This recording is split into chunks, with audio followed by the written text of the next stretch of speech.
Nous revenons à toi, Seigneur.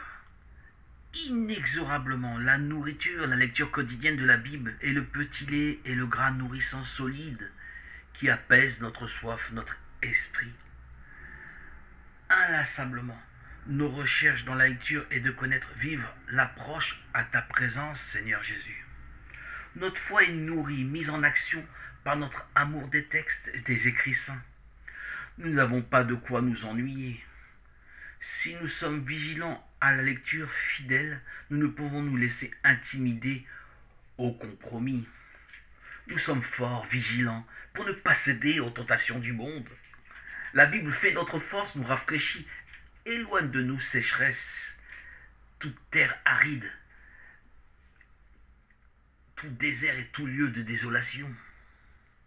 Ton retour, Seigneur, la perception que nous vivons dans ta présence ne peut que s'établir en se désaltérant de la Bible. Le feu de la fournaise ne nous touche pas. Le diable ne trouve pas comment faire des diversions pour nous éloigner de l'arme, du bouclier entre nos mains, qui se nomme la Bible sainte, la parole de Dieu.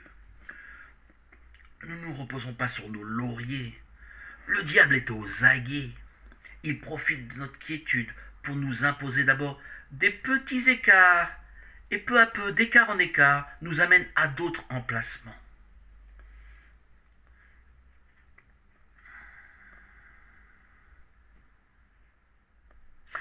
Il ne faut pas se leurrer, le diable veut notre ruine.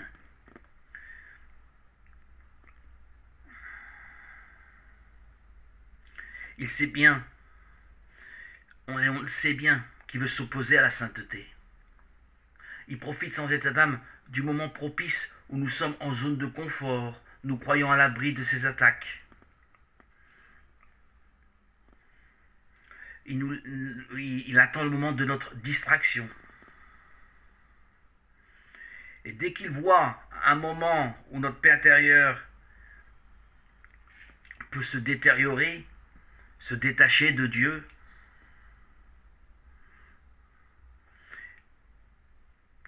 il surgit comme un lion. Il est nécessaire de nous accrocher avec le plus d'assiduité dans notre lecture. Pour pas que le cortège de doute, l'armée des sentiments négatifs que Satan veut immiscer, infiltrer en nous pendant ces moments de distraction,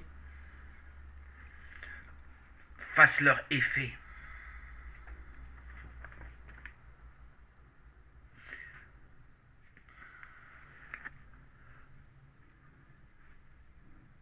Le diable rôde, il attend le moment opportun. Soyons alertes. Le diable est un lion rugissant qui rôde, cherchant qui dévorer. Comme nous l'indique l'Écriture, méditons, prions, exhortons est un moyen efficace pour triompher dans notre relation avec Jésus. Le diable n'a pas à intervenir, gardons la tête haute. Résumons, une relation parfaite avec le Seigneur se fait sans faire de compromis dans notre fidélité à la Bible. Soyons vigilants pour ne pas nous laisser distraire par les tentations et les convoitises.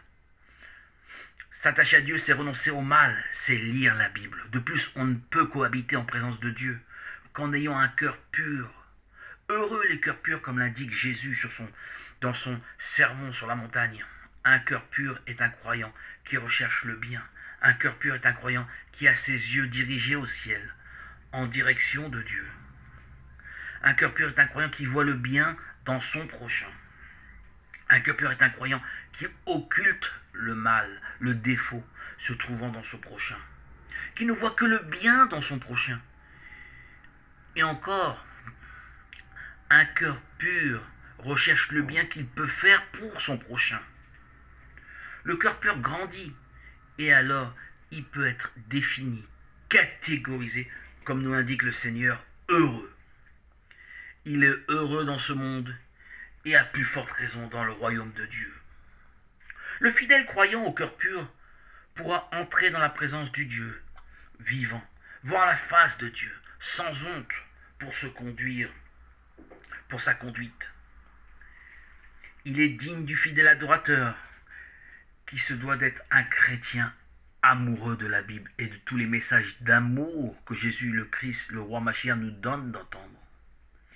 Il a manifesté son amour pour la parole de Dieu en ayant l'attitude juste, suivre, écouter la parole de Dieu, lire la parole de Dieu avec un cœur pur et être fidèle à la lecture de la parole quotidiennement. Amen. Alléluia, alléluia, alléluia.